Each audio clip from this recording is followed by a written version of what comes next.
How to deal with the test, কিভাবে এই বিপদ আপদ পরীক্ষাগুলোকে আমরা হ্যান্ডেল করব, ডিল করব, এটা হচ্ছে আজকের আলোচনার বিষয়। বুঝতে পেরেছেন সবাই আমার প্রিয় ভাইয়েরা? তাহলে পরীক্ষাময় আমাদের জীবন, বিপদ আপদ পরীক্ষা এটা মানুষের পিছু ছাড়ে না।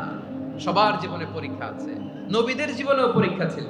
সাহাবারা জিজ্ঞেস করেছেন, ইয়া রাসূলুল্লাহ আইয়ুন নাসি আশাদ্দু বালাআন ফিদ দুনিয়া, এই দুনিয়ার বুকে কাদের পরীক্ষা সবচেয়ে বেশি? বিশ্বনবী বলেছেন আল আম্বিয়া, এই পৃথিবীতে সবচেয়ে বেশি পরীক্ষা আল্লাহ তাআলা নিয়ে থাকেন নবীদের। কাদের? নবীদের।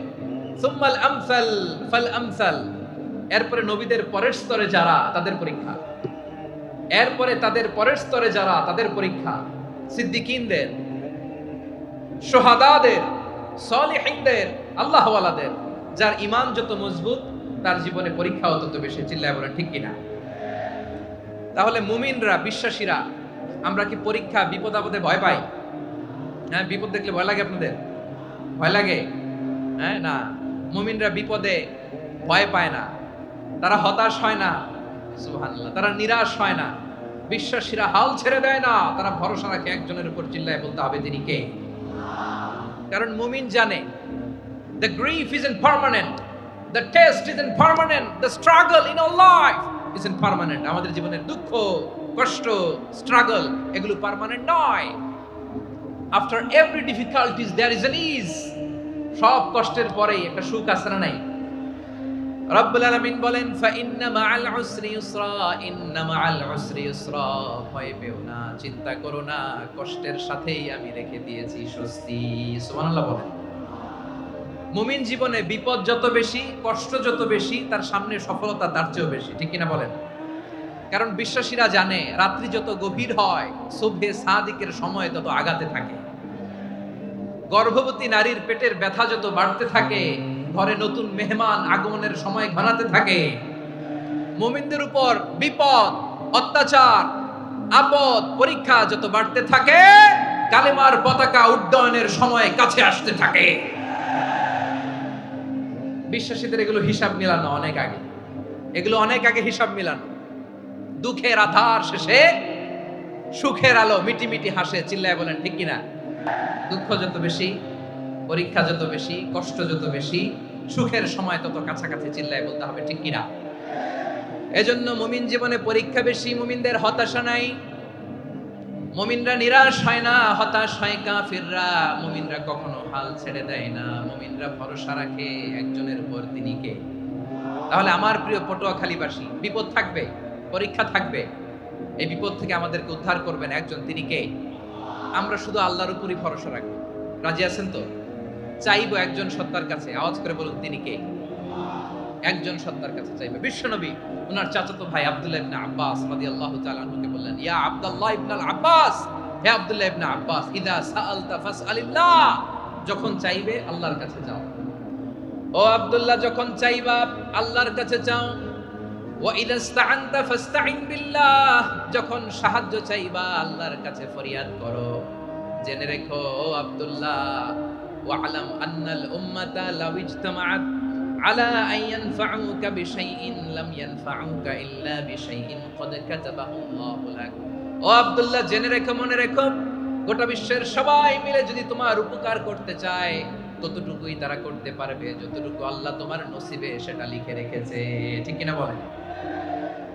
আর যদি গোটা বিশ্বের সবাই মিলে তোমার বিরুদ্ধে কনস্পাইরেসি করে, ষড়যন্ত্র করে, গোটা বিশ্বের সবাই মিলেও যদি তোমার ক্ষতি করতে চায় ততটুকুই শুধু পারবে যেটা আল্লাহ তোমার জন্য বরাদ্দ রেখেছে।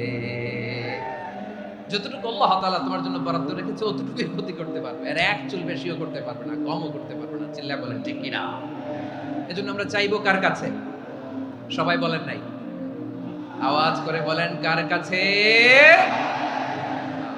সব সময় আমরা আল্লাহর কাছে চাইবো, বিপদে আপদে, সুখে দুঃখে, সচ্ছল অবস্থায় অসচ্ছল অবস্থায়, পরাজয়ের সময় বিজয়ের সময়, সব সময় আমরা ভরসা রাখবো কার উপর? সবাই বলুন। একদল লোক আছে যারা বিপদে পড়লে আল্লাহরে ডাকে, আছে না নাই? পটুয়াখালীতে মাশাআল্লাহ নাই। বিপদ আসলে আল্লাহরে ডাকে, বিপদ নাই আল্লাহ নাই। বিপদে পড়লে নামাজ পড়ে, বিপদও নাই, নামাজও নাই। বিপদে পড়লে জিকির করে, বিপদ যখন চলে যায় ওদের জিকিরও বন্ধ হয়ে যায়। এরকম আছে না নাই? কিছু লোক দেখবেন পরীক্ষা আসলে নামাজ পড়ে। আছে আছে, জেনজি আওয়াজ করো, এরকম আছে? এই কমন পড়ে গেছে, কমন পড়ছে।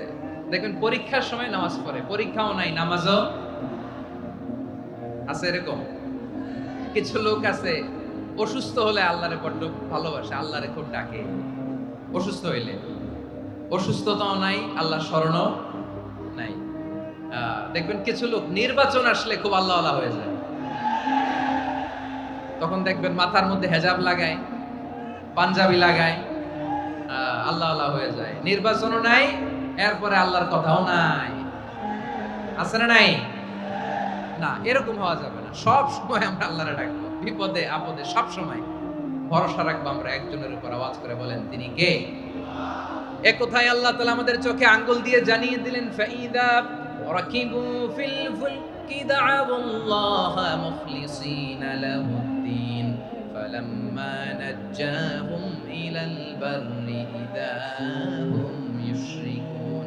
আল্লাহ বলে, একদল লোক আছে, তারা যখন নৌযানে চড়ে, জলযানে চড়ে, সাগরের মধ্যে যখন জাহাজে চড়ে, লঞ্চে চড়ে, তারা যখন তুফানের সম্মুখীন হয় তখন তারা আল্লাহরে বড্ড বেশি ডাকে, একান্ত ভাবে ডাকে, বিশুদ্ধ চিত্তে ডাকে। আবার তুফান থেকে তাদেরকে সেফ জোনে নিয়ে, নিরাপদ জোনে নিয়ে যখন বন্দরে আমি আল্লাহ তাদেরকে ফিরিয়ে দেই, ওই লোকগুলো আবার আমি আল্লাহর সাথে শিরিক করে। এরকম আছে না নাই? জাহাজে উঠছে, সাগরের মাঝখানে তুফান, ওই সময় দেখবেন আল্লাহ কারে কয়। এই কথা তো আপনাদেরকে বোঝানো সহজ, আপনারা তো নদীর দেশের মানুষ। লঞ্চে চড়েন নাই কারা কারা দেখি? লঞ্চে চড়ছেন? হ্যাঁ, লঞ্চে চড়ে নাই এরকম একজনও নাই এখানে। আচ্ছা, লঞ্চে উঠছেন কে কে দেখি? মাশাআল্লাহ মাশাআল্লাহ মাশাআল্লাহ, ঠিক আছে, আপনাদের বোঝানো সহজ। আচ্ছা, লঞ্চে উঠে তুফানের সম্মুখীন হয়েছেন, জলোচ্ছ্বাস, সবাই? মাশাআল্লাহ। এই ওয়াজ তো আপনাদের মুখস্থ, ঠিক কিনা বলেন? আমার বলার দরকার নাই, বলেন। মাঝ নদী, তুফান, জলোচ্ছ্বাস, জলের মধ্যে উচ্ছ্বাস, ঢেউ, টর্নেডো, সাইক্লোন, মেঘের ঘনঘটা, পরিবেশ ঘুটঘুটে অন্ধকার, লঞ্চ একবার এদিকে আরেকবার ওইদিকে, ভিতরে কি অবস্থা হয় বলেন তো? হ্যাঁ, তখন মুসলিম আল্লাহরে ডাকে, হিন্দু আল্লাহরে ডাকে, ঠিক কিনা বলেন? আস্তিক আল্লাহরে ডাকে, নাস্তিক আল্লাহরে ডাকে, ঠিক কিনা? লঞ্চের ভেতর, স্টিমারের ভেতর কান্নারে রোল পড়ে যায়, চিৎকারের রোল পড়ে যায়, সবার মুখ দিয়ে শুধু একটা আওয়াজ, লা ইলাহা লা ইলাহা লা ইলাহা সুবহানাল্লাহ আলহামদুলিল্লাহ লা ইলাহা। আল্লাহ নামের জিকির করবে যারা, আল্লাহর কাছে প্রিয় তারা, আল্লাহর কাছে প্রিয় যারা, জান্নাতে প্রবেশ করবে তারা। জোরে লা ইলাহা লা ইলাহা ইল্লাল্লাহ লা ইলাহা ইল্লাল্লাহ মুহাম্মাদুর রাসূলুল্লাহ সাল্লাল্লাহু আলাইহি ওয়াসাল্লাম। আমার প্রিয় পটুয়াখালীবাসী, তাহলে লঞ্চের ভেতরে যখন আমরা তুফানের মধ্যে পড়ি, তখন সবাই মিলে আমরা একটা নামের জিকির করি। নামটা কার? মুসলমানেরাও ডাকে, হিন্দুরাও ডাকে, আস্তিকও ডাকে, নাস্তিকও ডাকে, সবাই ডাকে একজনকে, তিনি কে?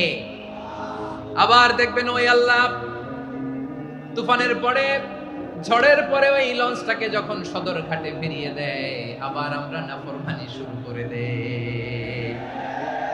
সে কোথায় আল্লাহ বললেন, ফাইদা রাকিবু ফিল ফুলকি দা'আউল্লাহা মুখলিসিনা লাহুদ্দিন ফালাম্মা নাজ্জাহুম ইলাল বাররি ইযা হুম ইউশরিকুন। সাগরে যখন তুফানে পড়ে আমি আল্লাহর ডাকে, আবার আমি আল্লাহ যখন বাঁচিয়ে দেই, আবার আমি আল্লাহর সাথে শিরিক শুরু করে করে, আমরা কি এরকম হতে চাই নাকি? এরকম করবেন? হ্যাঁ না, আমরা তুফানে পড়লেও আল্লাহরে ডাকি, আবার বাঁচায় দেওয়ার পরেও ডাকি কারে? আল্লাহকেই ডাকি। বিমানের মধ্যে মাঝে মাঝে দেখবেন যে এয়ার টার্বুলেন্স হয়, জানেন? এয়ার টার্বুলেন্স জানেন তো? মাঝে মাঝে বিমানটা বাউন্সিং করে, বাম্পি, ভেরি বাম্পি ওয়েদার। শোনেন নাই? 40,000 ফিট উপরে যখন থাকে তখন পাইলট মাঝে মাঝে বলে, dear passengers, ladies and gentleman, right now we are flying 40,000 feet above the ground and we are passing very air turbulence, very heavy air turbulence right now. Please fasten your seat belt. দেখবেন মাঝে মাঝে বলে যে, ভদ্র মহিলা, ভদ্র মহোদয়গণ, আমরা 40,000 ফিট উপর দিয়ে যাচ্ছি আর এয়ার টার্বুলেন্স ফেস করছি, মেহেরবানি করে আল্লাহর হস্তে সিট বেল্ট বাঁধুন। তখন বিমানটা এরকম বাউন্সিং করে, শেকিং করে। আপনারা মুখোমুখি হয়েছেন? ইদানিং এই এয়ার টার্বুলেন্স বেড়ে গিয়েছে। গত বছর আমার ইন্টারন্যাশনাল অনেকগুলো ফ্লাইট ছিল, তো আমি দেখলাম যে আগের ফ্লাইটগুলোর তুলনায় এখন এয়ার টার্বুলেন্স খুব বেশি। আমি একটু রিসার্চ করে দেখলাম, ক্লাইমেট চেঞ্জের কারণে, জলবায়ু পরিবর্তনের কারণে আকাশের বাতাসের মুভমেন্টে পরিবর্তন হয়েছে, ফলে এখন বিমান শেকিং করে বেশি, বাউন্সিং, বাম্পি ওয়েদার। তো বলেন তো, 40,000 ফিট উপরে যখন আপনি, কয় হাজার ফিট? সবাই বলুন কয় হাজার ফিট? 40,000 ফিট উপরে যখন আপনি, তখন যখন বিমানটা এরকম বাউন্সিং করে, সবাই যখন ভমিটিং করে বিমান নষ্ট করে দেয়, বমি করে, তখন বাঁচানোর কে আছে আল্লাহ ছাড়া? কেউ আছে? ওই মুহূর্তেও সবাই মিলে একজনের ডাকে আওয়াজ করে বলেন, তিনি কে? মাঝে মাঝে কিছু সোশ্যাল মিডিয়ায় কিছু ভিডিও পাওয়া যায় যে হেভি যখন এয়ার টার্বুলেন্স হয়, 10 সেকেন্ড 15 সেকেন্ডের কিছু ভিডিও পাওয়া যায়, বিমানটা এরকম বাউন্সিং করছে, বাম্পি ওয়েদার, কাঁপছে, মানুষগুলো বমি করছে, অক্সিজেন মাস্কগুলো সব ঝুলে পড়েছে, বিমানটা শুধু কাঁপছে। তখন দেখবেন বিমানের ভেতরেও এরকম লঞ্চের মতো চিৎকার আছে না নাই? বিমানের ভেতরেও তখন চিৎকার। গত বছর হিথ্রো এয়ারপোর্ট থেকে সিঙ্গাপুর এয়ারলাইন্সের একটা ফ্লাইট, হিথ্রো টু চাঙ্গি, একটা ফ্লাইটে এমন বেশি এয়ার টার্বুলেন্সের শিকার হয়েছিল ওই এয়ারক্রাফটটা, 33 জন যাত্রী সেখানে আহত হয়েছে, একজন যাত্রী নিহত হয়েছে। কেবিন ক্রুজ, এয়ার হোস্টেস যারা আছে, একজনের নাক ফেটে, চোখ ফেটে, কপাল ফেটে, ব্লিডিং হয়ে শয়লা। প্রিয় ভাইরা, ওই 40,000 ফিট উপরে বিমানটা যখন কাঁপবে, তখন আমাদেরকে আল্লাহ ছাড়া আর কেউ বাঁচানোর আছে? এত আসতে বললে হবে? ওই কঠিন মুহূর্তে আমার বাবা আমারে বাঁচাতে পারে, আমার বন্ধু আমারে বাঁচাতে পারে। এই গ্রাউন্ডে, জমিনের বুকে আমার প্রোটোকল, আমার ক্ষমতা, আমার দাম্ভিকতা, কোনো কিছু আমারে বাঁচাতে পারে একজন ছাড়া। চিল্লায় বলতে হবে, তিনি কে? সে আল্লাহ বললেন, গোলাম, আমি বিপদের সময় ঠিকই তোমাদের বাঁচিয়ে দেই। ওই বিমানের ভেতরে 40,000 ফিট উপরে যখন তোমরা এয়ার টার্বুলেন্সের শিকার হও, তখন নাস্তিকও আল্লাহরে ডাকে, হিন্দু আল্লাহরে ডাকে। জোরে বলেন ঠিক কিনা? আবার বিমানটা যখন শান্ত হয়ে যায়, একটু পরেই বিমানের স্ক্রিনের মধ্যে হিন্দি সিনেমা খোঁজে। বিমানের স্ক্রিনে কিন্তু বিশাল ওখানে আফলাম, ফিল্মের একেবারে বোঝাই করা। বিমানটা শান্ত হলে আবার হিন্দি সিনেমা দেখা শুরু করে। একটু আগে ডাকছিল কারে? কারে? দেখবেন বাংলাদেশে আমাদের ক্রিকেটাররা যখন অন্য কোনো দেশের সাথে খেলে, অনেক সময় এমন হয়, বল বাকি একটা, রান দরকার 6টা। বল বাকি কয়টা? পটুয়াখালী বোঝে নাই বোধহয়। বল বাকি কয়টা? রান দরকার। আপনি দেখবেন ক্যামেরাম্যান তখন গ্যালারিতে খালি দেখায় দর্শকদের যে কি অস্থিরতা। হিপ হপ স্টাইলের মেয়েটা, যে মেয়েটার ওড়না এতক্ষণ ছিল গলায়, এতক্ষণ কই ছিল, ওই মেয়েটা দেখবেন ওড়নাটা টেনে মাথায় দিয়ে এরকম মুনাজাত ধরতেছে, আল্লাহ আল্লাহ, একটা সক্কা, আল্লাহ আল্লাহ, আমার লাল সবুজের পতাকারে তুমি অপমানিত কইরো না আল্লাহ, ইন্ডিয়ার সাথে আমাদের খেলা, আল্লাহ আল্লাহ, একটা সক্কা, একটা একটা। পুরো পুরো খেলা জুড়ে এই মেয়ের ওড়না ছিল গলায়, কিন্তু যখন 1 বলে 6 রান দরকার, ওড়না চলে আসছে কোথায়? মাথায়। আবার মুনাজাত আছে না নাই? ঠিকই বাংলাদেশের দামাল ছেলে এমন এক শট মারলো, বল চলে গেল স্টেডিয়ামের বাইরে, ছক্কা, জিতে গেলাম আমরা। পুরো স্টেডিয়াম জুড়ে চিৎকার, হই হুল্লোড়, মৌজ মাস্তি। যেই মেয়েটা মাথার মধ্যে ওড়না দিয়ে এতক্ষণ সুবহানাল্লাহ সুবহানাল্লাহ বলে আল্লাহর কাছে দোয়া করেছে, ওই মেয়ে এখন আবার ওড়না ফেলে দিয়ে নাচা শুরু করে দিয়েছে। তাহলে আল্লাহর ভয়, আল্লাহর প্রতি আস্থা, বিশ্বাস, ভালোবাসা, এটা কি ক্ষণিকের জন্য? মানে আমার যখন লাগবে তখন আল্লাহর ইউজ করবো নাকি? হ্যাঁ, বিপদে আপদে, সুখের সময় দুঃখের সময়, সচ্ছল অসচ্ছল অবস্থায় বিশ্বাসীরা ভরসা রাখে একজনের উপর। চিৎকার করে বলো, পটুয়াখালী তিনি কে? সে আল্লাহ বললেন, গোলাম মনে করো না জাহাজ থেকে সদরঘাটে ভিড়িয়ে দিলাম তুমি নিরাপদ হয়ে গেছো। মনে করো না 40,000 ফিট থেকে সেফ ল্যান্ডিং এর পরে এয়ারপোর্টে নেমে গেলেই তুমি নিরাপদ হয়ে গেছো। ও মিয়া, বিপদ কি শুধু সাগরে আর আকাশে? ঘরের বিপদ, ঘরের ভেতরও বিপদ আসতে পারে কি পারে না? এজন্য সূরা মুলক আল্লাহ বললেন, আমিনতুম মান ফিস সামাই আন ইয়াখসিফা বিকুমুল আরদা ফাইযা হিয়া তামুর। তোমরা কি ভাবছো তোমরা নিরাপদ? সাগরের মধ্যে তুফান, আল্লাহ আল্লাহ ডাকলাম, সদরঘাটে যেয়ে পড়ছি, বেঁচে গেছেন তো আপনি। আর পাবে আপনারে আল্লাহ? আল্লাহর তো সাগরের মাঝখানে তো আল্লাহ আপনারা পাইছিল, আর তো পাবে না। আর পাবে আপনারে? আর আল্লাহ ধরতে পারবে আপনারে? ঘরের ভেতরও বিপদ দিয়ে আটকাতে পারে কে? 5 স্টার 7 স্টার হোটেলের ভেতরেও আমাকে বিপদের মধ্যে ফেলে দিতে পারেন কে? আল্লাহ বললেন, তোমরা কি ভেবেছো তোমরা নিরাপদ? আমি চাইলে ল্যান্ডস্লাইডস, ভূমি ধস দিয়ে 1 লক্ষ এক মুহূর্তে নিয়ে যেতে পারি। এক সুনামি দিয়ে থাপ্পড় মেরে 3 লক্ষ সাগরের ভেতরে ঢুকায় দিতে পারি। 1 সেকেন্ডও লাগে না আমার। আম আমিনতুম মান ফিস সামাই আন ইউরসিলা আলাইকুম হাসিবা ফাসাতা'লামুনা কাইফা নাযীর। আল্লাহ চাইলে আকাশ থেকে পাথর বৃষ্টি নাজিল করতে পারেন কি পারেন না? এই মুহূর্তে এখানে ভূমিকম্প দিতে পারেন কি পারেন না? আচ্ছা, ভূমিকম্প যখন হয় আমাদের কারো হুঁশ থাকে? আপনি মনে করছেন আমরা সাধারণ মানুষ, আমরা দৌড় দেই, আর প্রেসিডেন্ট প্রধানমন্ত্রী ওনারা বুঝি খাটে শুয়ে থাকে? কথা বুঝে নাই বোধহয়। ভূমিকম্প, আর্থকোয়েক যদি হয়, বাঁচার জন্য আমরা কি করি? হয় খাটের তলায়, ডাইনিং টেবিলের নিচে, উপরে শক্ত কিছু আছে এটার নিচে, অথবা ঘর থুইয়া দেও দৌড়। তো প্রধানমন্ত্রী উনি কি করে? প্রেসিডেন্ট উনি কি করে? হ্যাঁ, উনি খাটের মধ্যে যে শুয়ে থাকে নাকি? উনিও দৌড়, সাধারণ মানুষও দৌড়, প্রধানমন্ত্রীও দৌড়, বাড়িওয়ালাও দৌড়, ভাড়াটিয়াও দৌড়, সবাই দৌড়। নাকি ভাড়াটিয়ারা বাড়ি থইয়া দৌড়, বাড়িওয়ালারা আর বেরোয় না? এরকম না। তাহলে যে কোনো মুহূর্তে ভূমিকম্প দিয়ে নাস্তানাবুদ করতে পারে কে? আমার প্রিয় ভাইয়েরা, আমরা নিরাপদ নই, আমরা তার দয়ায় বেঁচে আছি। কার দয়ায়? এজন্য আল্লাহ বললেন, গোলাম যে কোনো মুহূর্তে বিপদ দিয়ে তোমাদেরকে নাস্তানাবুদ করতে পারি। বিশ্বাসী বলে যদি নিজেকে দাবি করো, সব সময় ডাকতে হবে একজন সত্তাকে। বলেন তিনি কে? এই কথা ক্লিয়ার? এই সবগুলো উদাহরণ শেষে সবার কাছে ক্লিয়ার হয়েছে না যে বিপদ থেকে, আপদ থেকে, পরীক্ষা থেকে, ক্যালামিটি থেকে আমাদেরকে কেউ বাঁচাতে পারে না একজন সত্তা ছাড়া। আবারও বলেন তো তিনি কে? ক্লিয়ার? হ্যাঁ, সবাই বুঝতে পারছেন? আচ্ছা, এবার আমরা দেখি বিষ্ণু ইসা ইসলামের জীবনে বিপদ আপদ ছিল কিনা। উনি বিপদ আসলে কিভাবে ডিল করতেন, বিপদ আসলে কোন দোয়া পড়তে হয়, কিভাবে ফরিয়াদের হাত উত্তোলন করতে হয়, কিভাবে রবের দরবারে নতজানু হয়ে ফরিয়াদ করতে হয়, এটা জানার দরকার আছে না নাই? আসুন আমরা বিষ্ণুনবীর জীবনী থেকে দেখি বিপদ আসলে উনি কি করতেন। বিপদ আসলেই প্রথমে বিষ্ণু ইসা ইসলাম একটা দোয়া পড়তেন। কি পড়তেন? তিনি পড়তেন, ইন্না লিল্লাহি ওয়া ইন্না ইলাইহি রাজিউন। নিশ্চয় আমরা আল্লাহর জন্য, নিশ্চয় আমরা কার দিকে ফিরবো ভাই? আবার কার দিকে ফিরবো?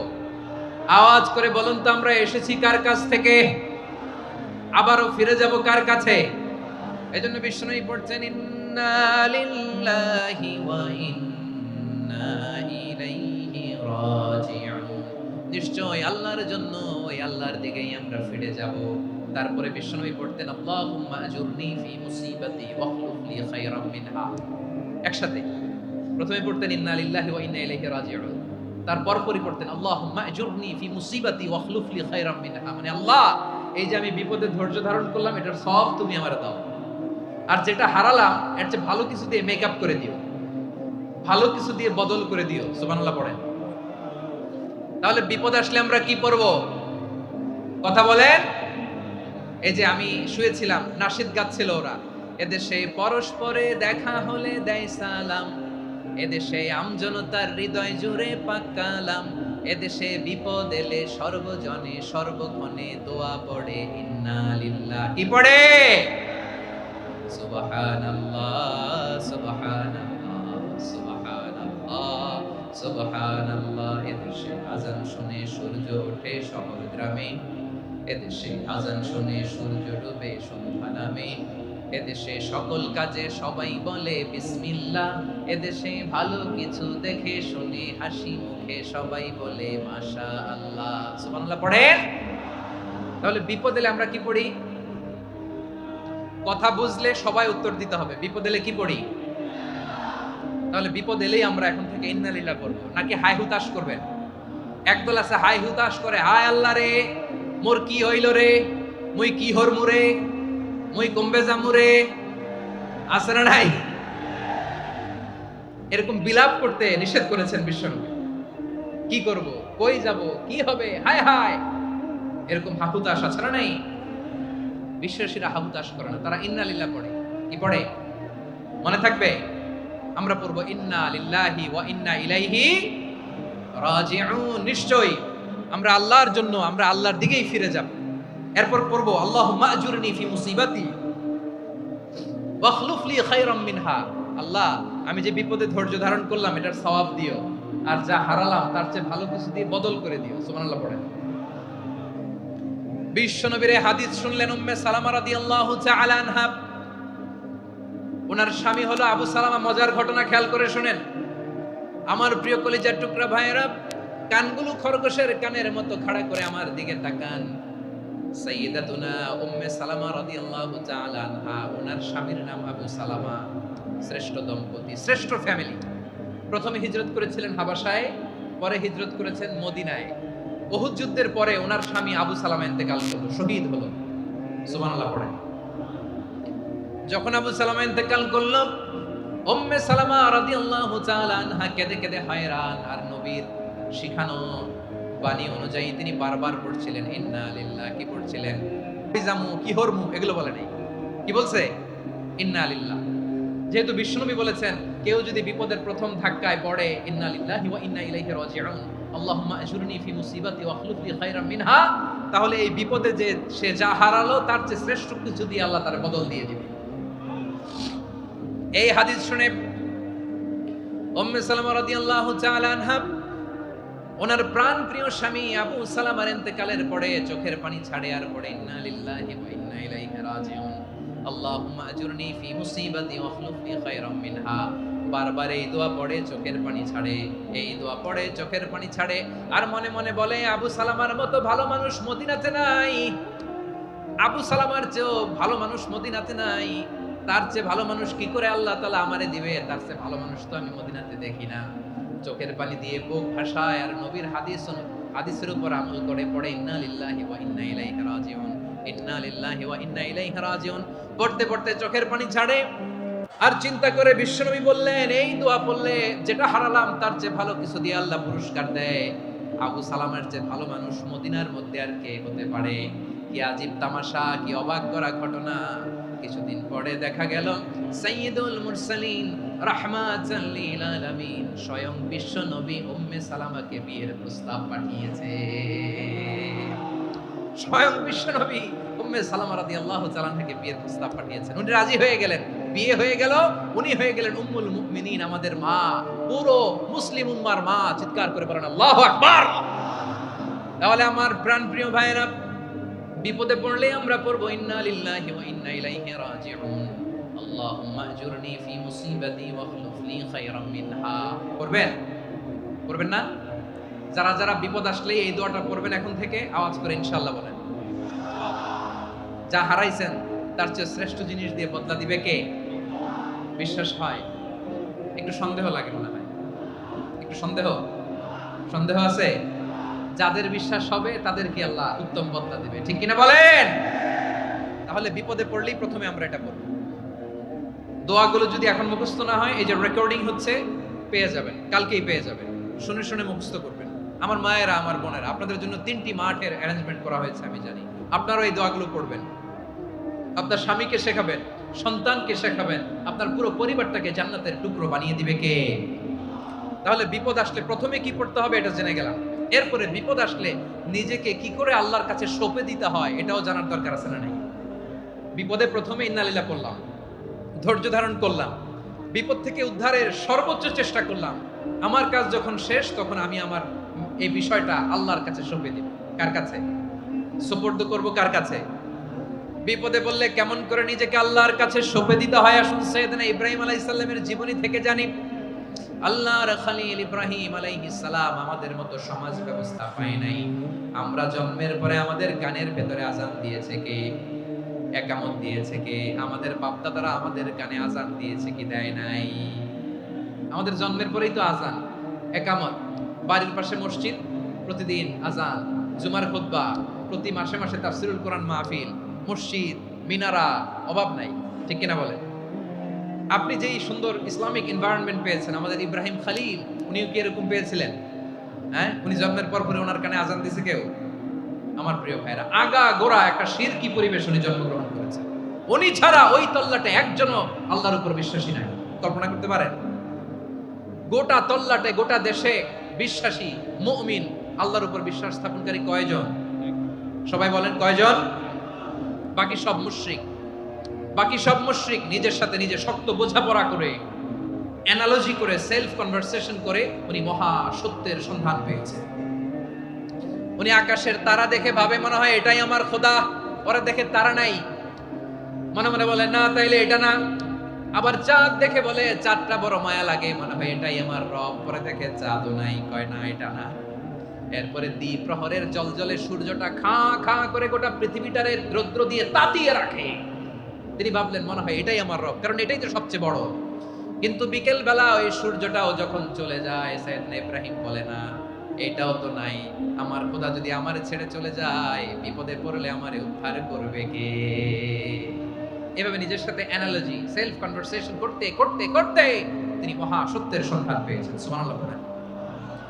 সব শেষে তিনি ডিসিশন নিয়ে ঘোষণা দিলেন, ইন্নী ওয়াজ্জাহাতু ওয়াজহিয়া লিল্লাযী ফাতারাস সামাওয়াতি ওয়াল আরদা হানিফান ওয়া মা আনা মিনাল মুশরিকিন।